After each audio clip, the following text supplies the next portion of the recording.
একজন ব্যক্তি কবিরা গুনাহ করেছে, নবীর কাছে গিয়ে বলছে আমার ক্ষমার কি কোনো রাস্তা আছে? নবী সাল্লাল্লাহু আলাইহি ওয়াসাল্লাম বলছেন তোমার মা কি বাসায় আছে, জীবিত আছে? হ্যাঁ জীবিত আছে। বাসায় যাও, তুমি মায়ের খেদমত করো, তোমার সমস্ত গুনাহ মাফ হয়ে যাবে ইনশাআল্লাহ। আপনার ওয়াইস কারণীর নাম শুনেছেন না? শুনেছেন না?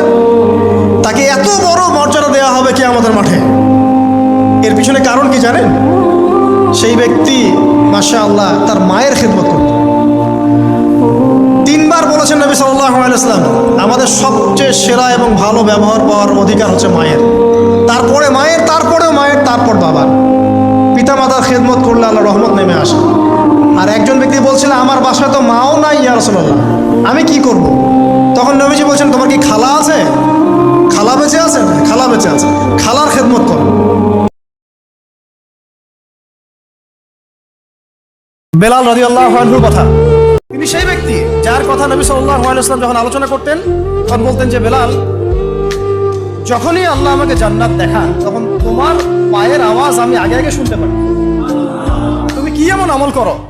তিনি বলছেন আমি তো এক্সট্রা এমন কোনো আমল করি না, তবে যখনই আমার ওযু ছুটে যায় তখন আমি আবার ওযু করি এবং সেই ওযু দিয়ে আমি 2 রাকাত নামাজ পড়ি, তাহিয়াতুল ওযু।